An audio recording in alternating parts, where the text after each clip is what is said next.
That's bad for Everett because we're playing God. Yeah. But I wanted to get it in because we were playing hard.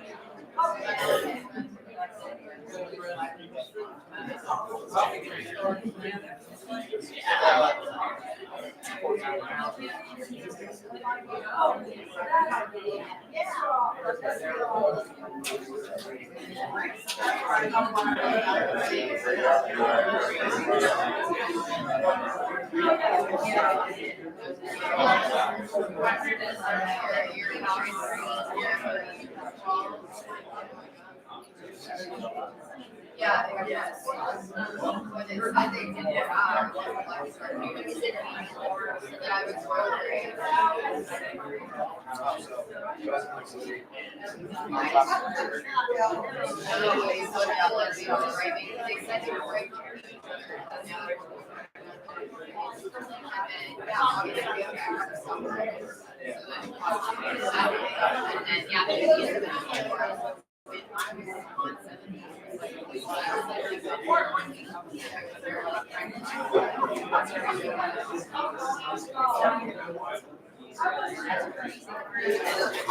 Like you do on a Tuesday. Maybe they had to go there. Then I tell Alex, I'm like, logistics, get all this now.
You were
Everyone has been saying that, and I'm like, well, I don't know how I don't do this on social media at all. They're like, well, your mother. Your grandmother. Yeah, I'm seeing people say your mother does.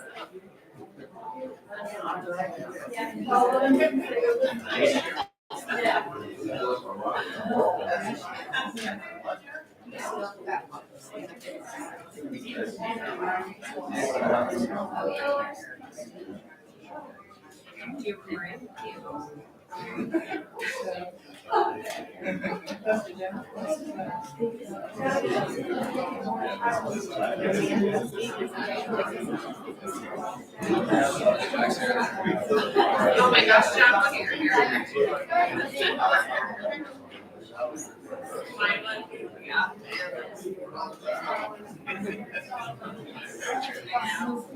Yeah.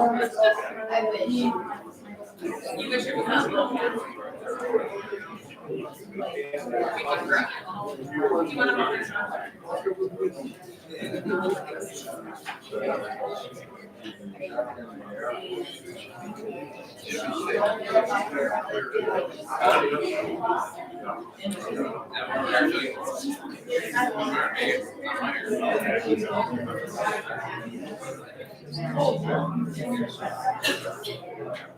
It's here.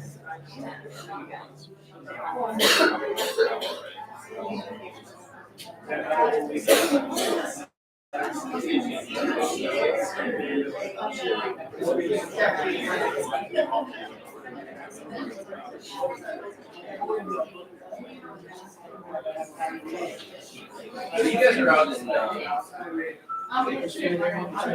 we are between Bakersfield and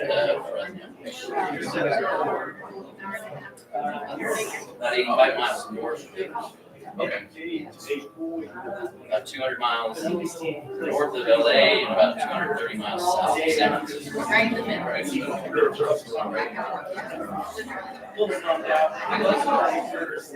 Born and raised there. You don't know any better. Other than living out here. We lived out here for a couple years. Didn't like winter, so we don't have to come to that. We had a winter here. 2007 to 2009. Yeah. So we drove, that's why we drove here. There's a Thanksgiving, so we drove out here because we were so close. Oh, I didn't but that's Well, we were gonna fly home for Christmas, but we had nowhere to go. We didn't know anybody, so we just drove out here. that's master's.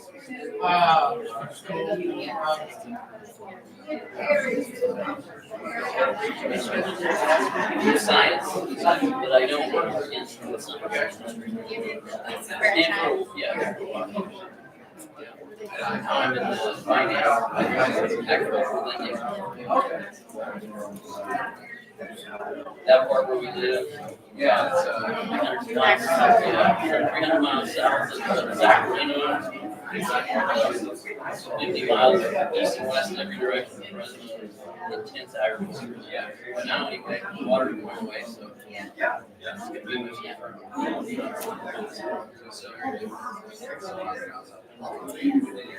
Yeah. So there's most of the way that land all there is capture water and steer that amount and it's store the water pieces in the spring and summer. Pretty strong environmentalist agenda that wants more water to go out into the San Francisco Bay and then the stuff from this water is coming down in for agricultural municipalities in Southern California. So see if that changes. Now it's They want to take care of temperature and things like that. Priorities. We don't need to keep you, just the what's the main so that's one of the reasons that area is known. It's different. Climate and irrigation, but 200, 300 plus commodities.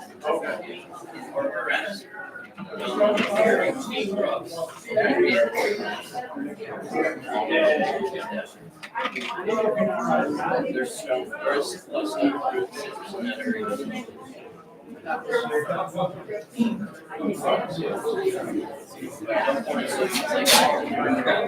All the corn and cities are grown up. There is corn that's grown, but it's the side of the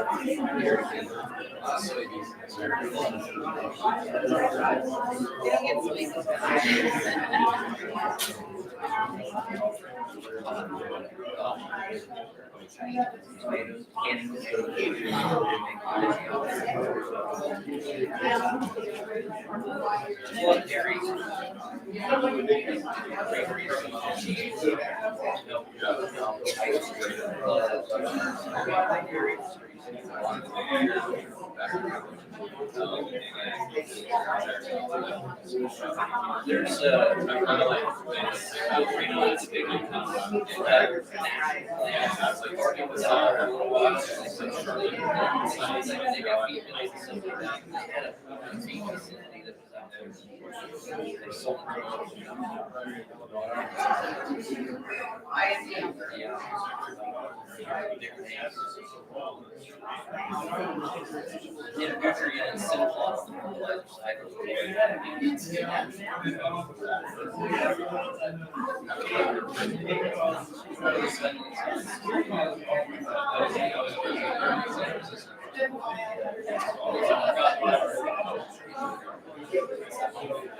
Yosemite is the south gate of Yosemite is about 60 miles. That's the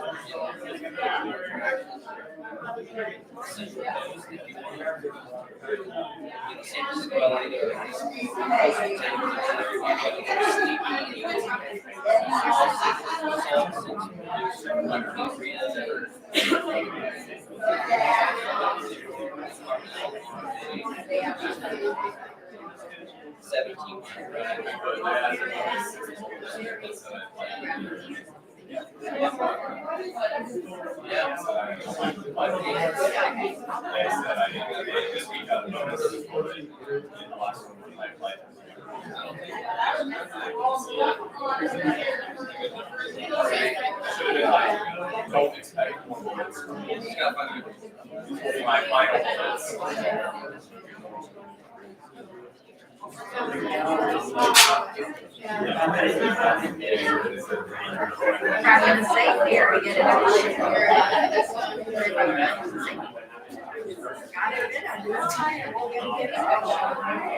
Okay, so this is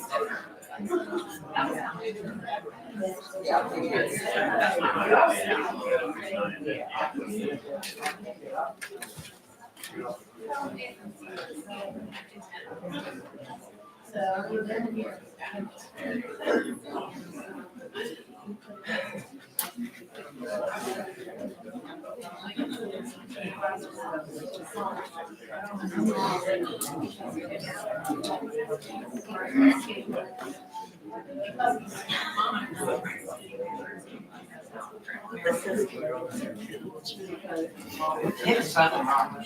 He's something wrong with her. I hear that. It's all okay. I can hear that. I hear that. I hear that song.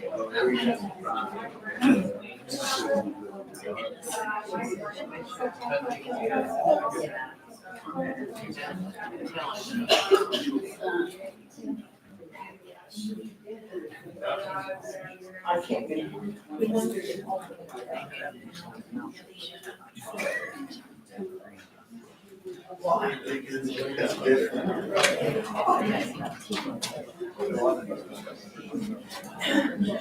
Good morning, folks. On behalf of the Ratsong family and the Vandam family, thank you all so much for coming and honoring Mary's life. Before I turn everything over to celebrant Brian Bennett, I do ask that everybody reach into their pockets and or their purses and make sure their cell phones are either off or muted.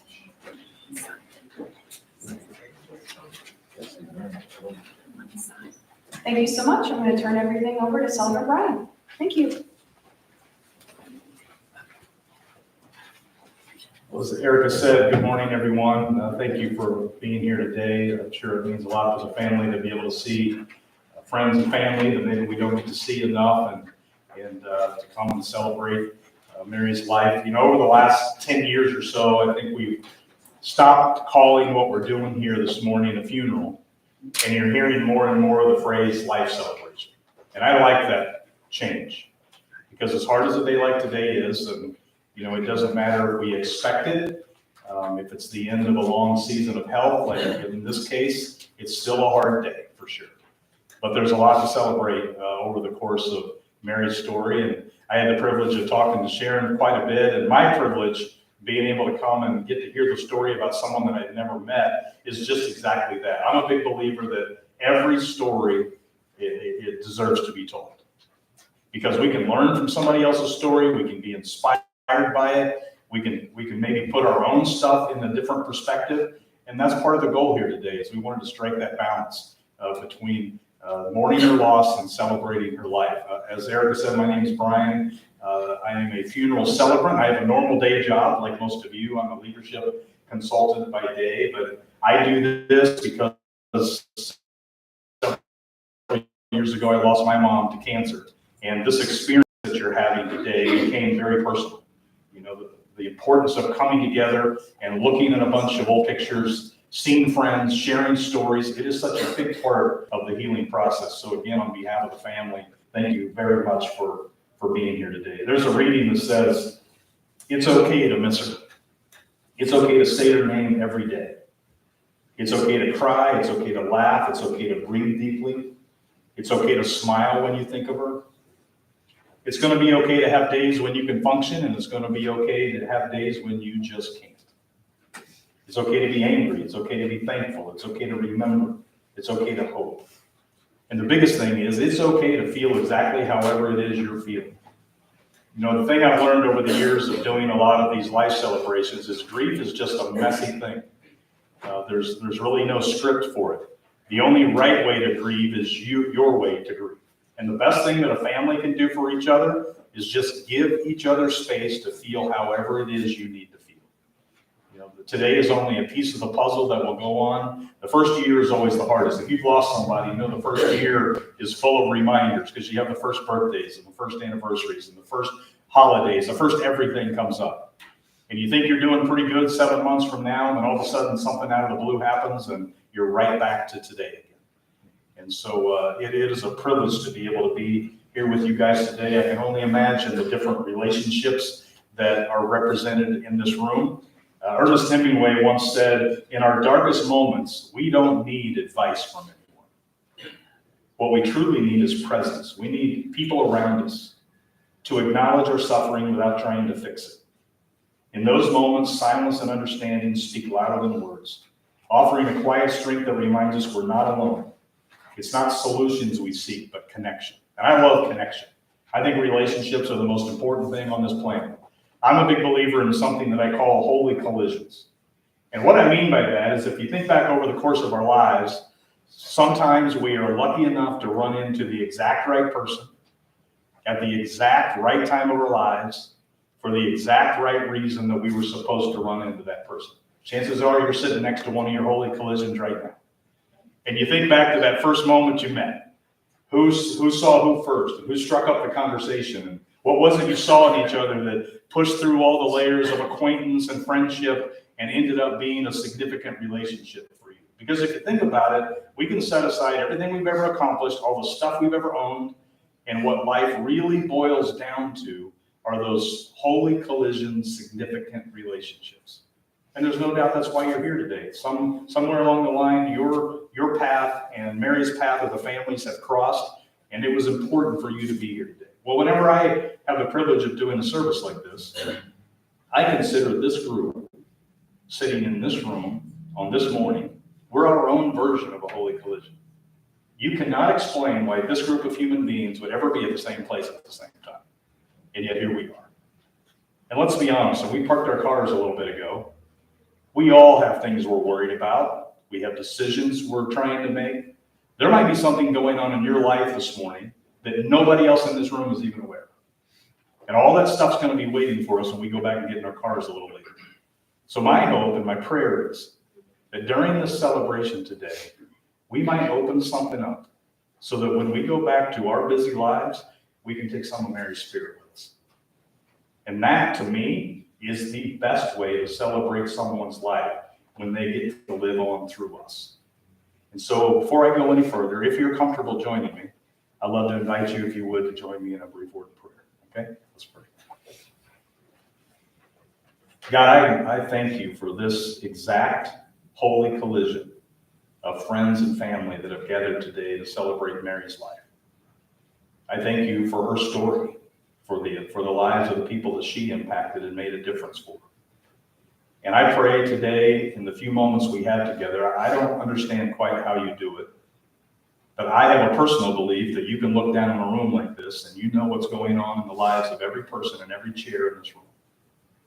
And so I pray today that in the midst of comfort and hope, that we might be able to hear something or feel something or remember something that we could take from Mary's life and immediately put into place in our own. And by doing that, make sure that her spirit stays alive. It's in your name we pray these things. Amen. You know, her story started quite a while back. I can't even really wrap my head around that many decades. And you think of all the changes that she would have seen in her life. And when I talked to Sharon, I said, just paint a picture. I want to know as much as I can. And who were her holy collisions? She told me about Frank, their relationship that spanned decades, started, I understand, when they were growing up across the street from each other and then reconnecting different times and different ways throughout their lives. But it sounded like they were a holy collision that was supposed to happen. And for the next couple of minutes, I'm going to get out of the way because we're going to hear from some of the people that knew her best. And we're going to start. Sharon's going to come up and share. And then Perry is going to share. And then Amy, you can come on right up, one right after another. So Sharon, I'm going to turn it over to you.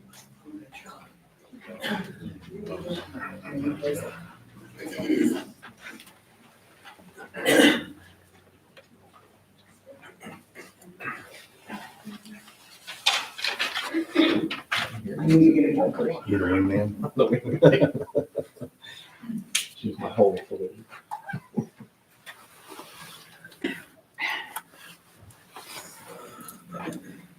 I'm going to try to get through this.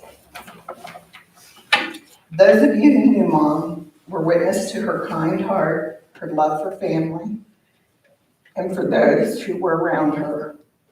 She embraced life. She was a strong woman right until the end. Her biggest joy in life was her family. She loved to brag about her children and her grandchildren and was very proud of their accomplishments. She liked to have fun, and she had a bright spirit, and we have lots of stories about that, but I won't share them here today. Even in her final days, she focused on her life. She reminisced about raising her children, recounting events in our lives. She recalled my failed attempt at making gravy and was proud of the fact that I actually turned out to be a pretty fair cook. She talked about Connie and the time Dad shaved all her hair off on the front porch. She talked about the time that she almost shot Danny when my sister Debbie was sneaking out of her bedroom window to meet him in the middle of the night. Mom loved to play the piano, and she would play for hours when we were children, entertaining the entire neighborhood. She would have little sing-alongs with all of us to some of her favorite songs, and I know some of you, my siblings, will remember this. I remember singing, "I'm going to sit right down and write myself a letter." And "How much is that doggy in the window?" These are really old songs, you guys. Mom had a big heart, and she cared about everyone. That being said, she had a feisty side too, and you sure did not want to make her mad. I am proudly guilty of inheriting many of those traits. Everyone at her nursing home loved her, and throughout life she had many friends. She will be missed, but I know she is already in heaven, arm in arm with our dear sister Debbie, and reunited with her husband Frank and her parents. At the end, she was ready to go. She told us she was going home to see her parents and Debbie. Her last days were tough. She is out of pain and in peace now. Rest easy, Mom. We all love you.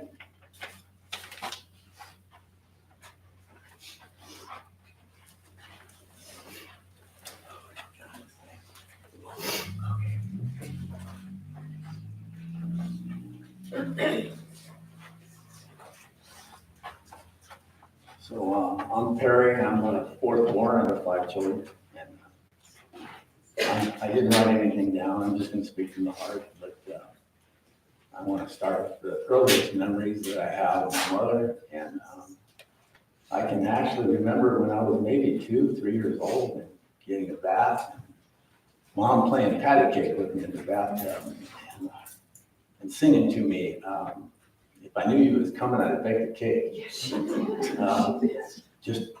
I remember just like it was yesterday. But my memory is pretty sketchy. I've lost a lot of memory, long-term memory over the years, and I'll get to that later. But I would say my next big-time memory was I had a fondness for pancakes, and my mother would stand in front of that stove and cook me pancakes. Never ending. She would never eat anything until I had my fill. So, that was a very fond memory as well. So, baseball. I was in love with baseball. I think Dad took me to 1 or 2 Reds games, and that was my dream. I wanted to be a professional baseball player. When I had nobody to throw the ball with me, play catch, my mom would step up. She would come out and she would play. And I love it. There's no replacing a mother's love. There's just no substitute. And then we talked about Mom and her temper. I never seen really much of that. I never seen any real aggression from my mother. There was only one situation where, and I shared this with some people yesterday, but I'm going to go ahead and put it out there. I was probably 15 years old, and 15, maybe 16, and me and my buddies, we were all into pot smoking. And I had a friend, Gary, that had a Ford LTD, It was a 4-door big car. He worked for a hydraulics company. And he rigged up 4 hoses, one on each door of that car, Oh, my. and had a great big bulb right there on the dash, mounted on the dash.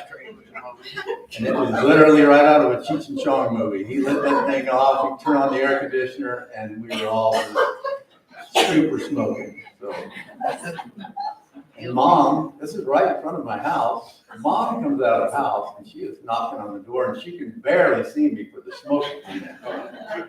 And she is demanding that I get out of that car, and I'm like, I'll be in a minute, Mom. I'll be in a minute, Mom. Yeah, well, Mom finally stormed off, very upset and angry. She went in the house, and I mean, she was waiting for me. And when I finally went through that door, I met a woman that I had never seen before. She literally put hands on me. She spun me around, slammed my head into the wall. And I gotta say, it was a moment in life that changed my life. I think it woke me up. So I joined the Navy when I was 17, and I went in very shortly after turning 17. So I got a GED and moved on. So, and I think I'm better for having done that. So, but that's kind of it. I want to thank each and every one of you for coming out today and taking time out to pay respects to my mother. I thank you very much.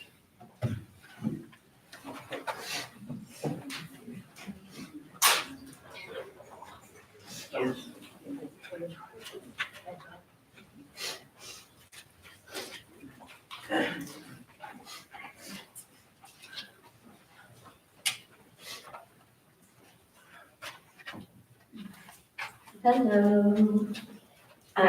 So many of you know that I had the privilege of living pretty much almost across the street from Grandma.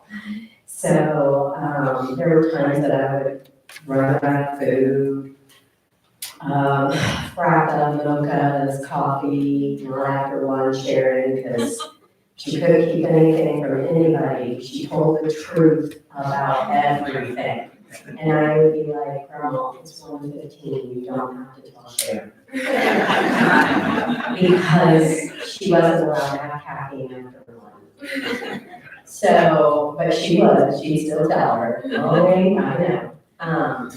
Also, it was a little different dynamic for us as well, because Grandma ended up moving next to my mother. And so during those years, Alex, my daughter, would get to go and spend days with Grandma, and she would take her to Bob Evans and to the gym. So Alex got to work out with Grandma all the time. And so that was fun. And Alex would get to go between my mom and Grandma's home and spend a lot of time. So we got to spend a lot of one-on-one. And I would also host annual Euchre parties at the home. And so I'm going to tell a quick funny story as well, because she would have loved it. So we had a great party, and Grandma at the party sometimes would like to drink rum and coke. And so I made her rum and coke.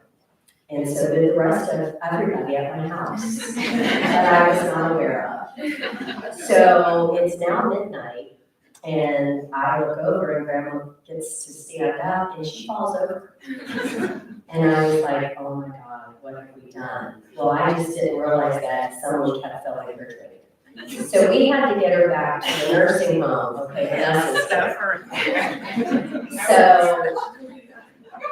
I'm completely sober. I really didn't drink that night, and my mom and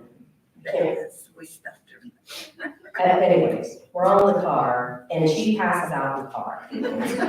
So we get there, and the next thing I know, the lady comes out with a wheelchair, and it's like this big.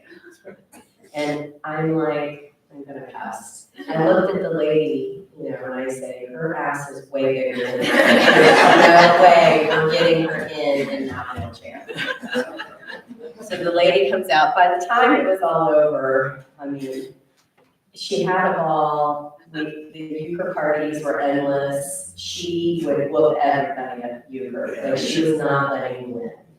But that was a really great night that we had. But also, another thing that I think a lot of you know is my grandmother had a sense of humor. Yes. She loved to laugh. I would say off-the-wall things when we were a visitor just to make her laugh. But one thing she really enjoyed was riddles. So I would like to tell a couple of her riddles that I ended up with her riddle book, and she used to cut these out every day at the nursing home. So the first riddle is, a cowboy rode into town on Friday. He stayed for 3 nights and rode out on Friday. How? Anybody know? The horse's name is Friday. Good job. I'm often running, yet have no legs. You need me, but I don't need you. What am I? You're water. Water. And one more. Oh, actually, I'll do the one, because I've got a lot of golfers in this room. So why does a golfer wear 2 pair of pants to golf? In case you got a hole in one. That's right. But in closing, my grandmother was such a great person to be around, family. She loved everybody with her whole heart, every time. She would say that to us, and we'll never forget that. But I will forever remember her when I also hear the Bee Gees. Because anytime I play the Bee Gees, instantly, I don't care if the hearing aid was turned down or whatever, she could hear the Bee Gees, and she would immediately start singing and dancing, and just, she thoroughly enjoyed music, and she was a wonderful piano player, and she's just a wonderful person. So obviously this room is full, so she had a lot of people that loved her. So thank you so much for coming.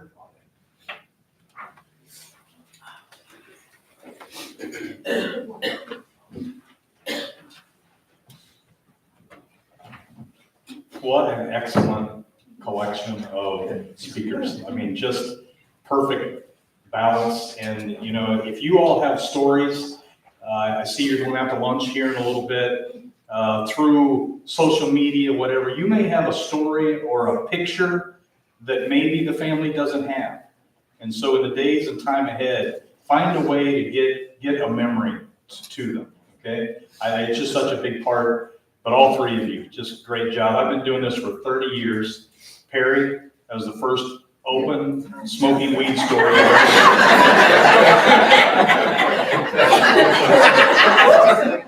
Confession's good for the soul, so I hope you got that.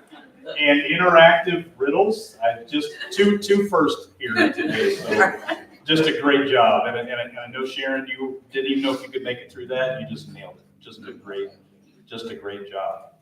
And that reflects so much of the stuff that Sharon said was what our conversation was, because I was just trying to paint a picture. And I saw in the obituary the different jobs that she had. You know, in our culture, we put a lot of emphasis on who we are as human doings. If we were to meet for the first time over coffee, we'd probably ask each other in the first 90 seconds, what do you do? Because we attach a lot of our identity to that. And she was a great human doing. You know, I got to hear about her first job with the Daughters of the American Revolution, and then she focused all that energy on raising the kids. I want to mention that here in a minute. And then all the jobs, the hostess at Bob Evans, everything she. I asked Sharon, I said, it looks to me like the leader and all that is people.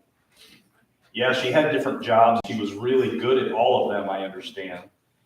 But it feels like the common thread that made a difference to her was that she got to do it with people, whatever she was doing. And that says a lot about her. I got to hear about the Euchre, and I got to hear the puzzles and the piano, always a piano in the house, always music being played.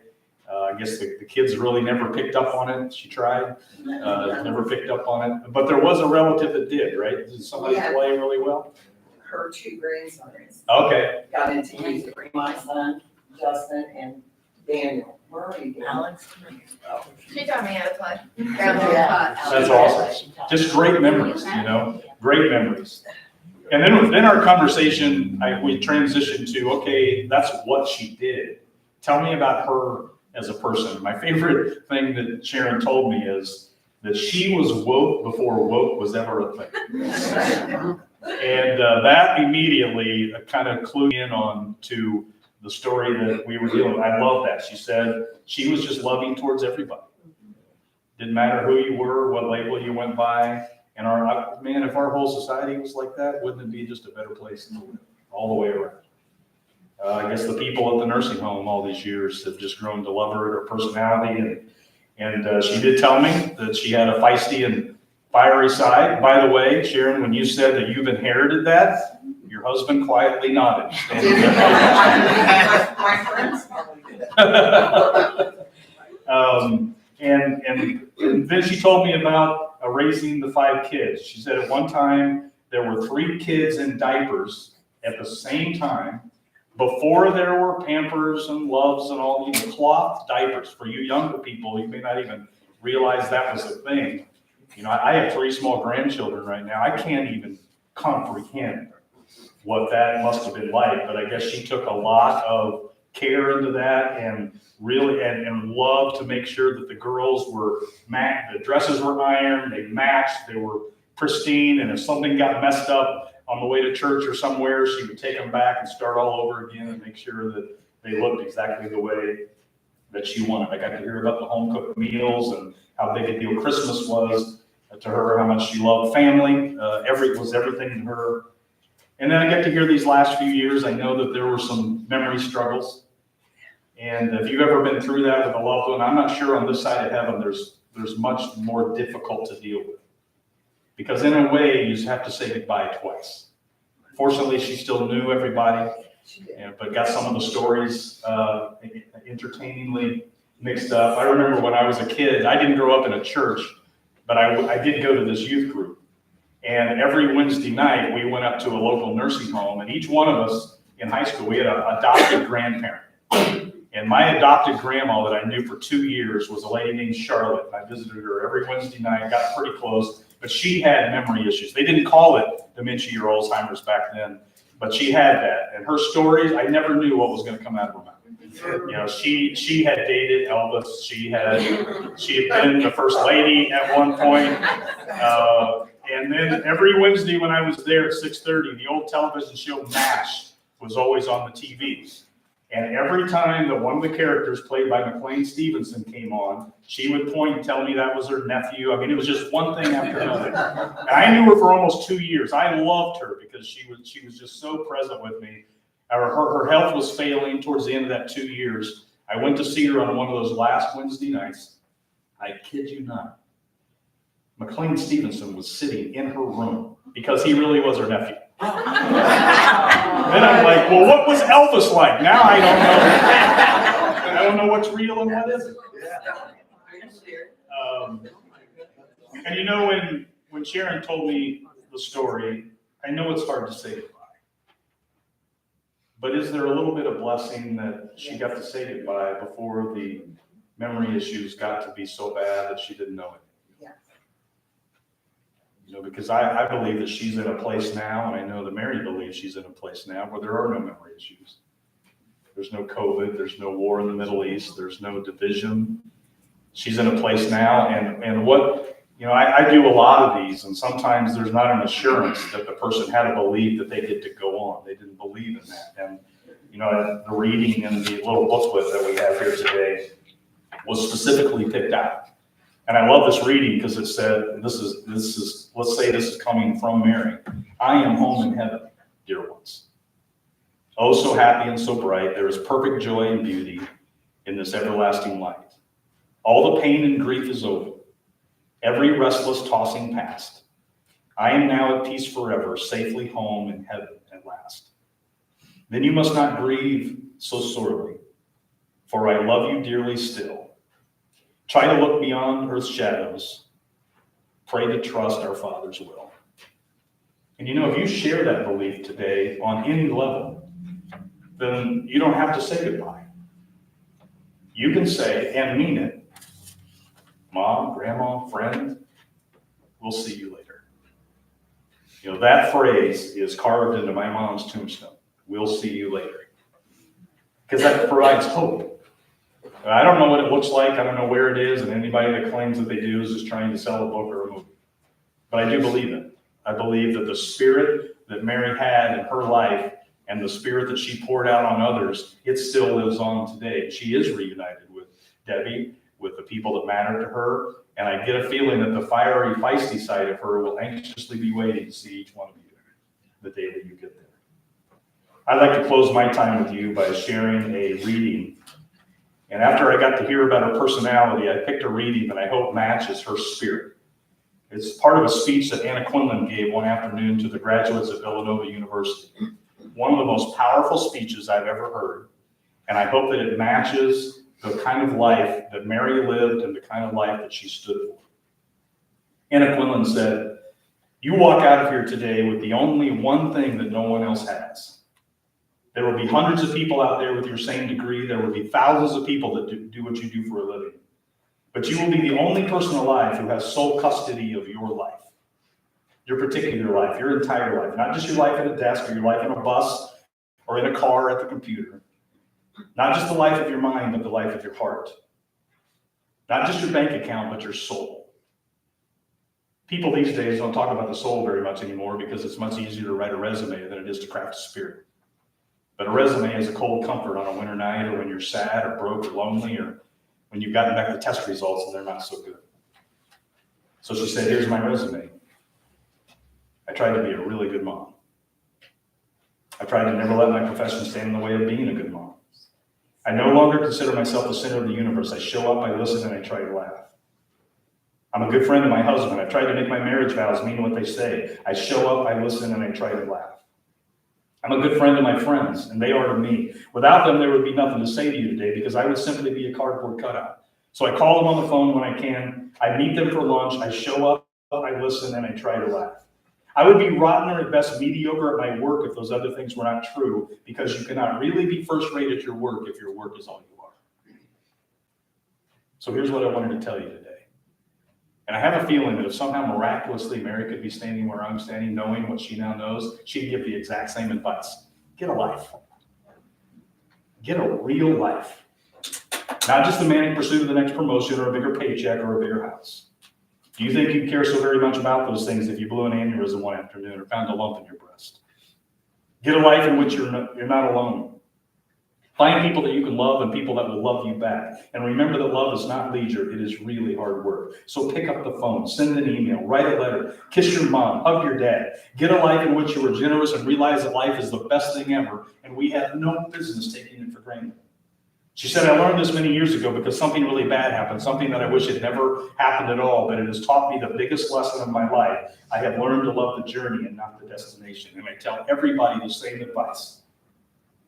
Consider the lilies of the field. Take the time to look at the fuzz on the back of a baby's ear. Read a book in the backyard with the sun shining in your face and learn to be happy. And think of life as a terminal illness, because if you do, you will live it with joy and passion exactly as it ought to be lived. It feels to me, to a guy that never had the privilege of knowing her, that you all got to know someone who lived life exactly as it ought to be lived. And today she gets to be the very best version of herself. And I think she'd want nothing more than to make sure that that spirit is alive and well in all the generations and all the relationships that are in this room right now. So I'm going to close with a word of prayer. And then I'm going to turn it back over to Erica, and she's going to give us instructions for our dismissal. Thank you all so much for being here today. Thank you for those who shared. Let's pray, and then we'll be done, okay? God, again, I thank you for this time. You know, in our busy world, sometimes we don't stop long enough to really think. And it's hard to be in a place like we are today and not maybe think about our own lives. And knowing that someday this will be us, and other people will be standing up talking about who we were, and what we believed in, and what we valued. And so I thank you for Mary. for exactly who you made her to be. Her acceptance of other people, the way that she bled into her family, the way that she fought hard through her illnesses, all of that. And I do pray now that she is in a place that we can only lie in bed and dream about. But I pray for everybody in this room that as we leave here today, that we will take her spirit with us. In your name we pray these things. Amen.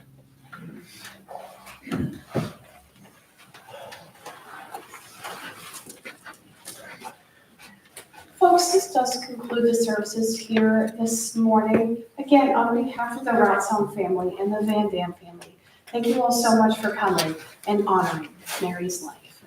Just a few announcements before Dave dismisses everybody per row. If you're wanting to go to Dayton National Cemetery to lay Mary to rest, and if you have not received a flag for your vehicle, please see either David or myself, and we'll get you in line. We are going to drag our feet a little bit because Dayton National Cemetery does have a time frame of when we're going to get there. We're going to leave here around noon and 12:15 at the latest, just to put that out there. But again, if you have not received a flag, please see one of us.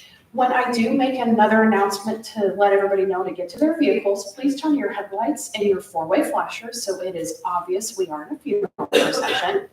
And then as we do leave the parking lot, please try to stay bumper to bumper pretty close to the car in front of you, just so that we all stay safe in the procession. And if you were asked to participate as a pallbearer, I do not need your assistance here. I will give you further announcements and instructions at Dayton National Cemetery. But if you could meet me out in the hallway, I'm going to have you sign the register book. We will now start dismissing from the back row, proceeding forward. Thank you.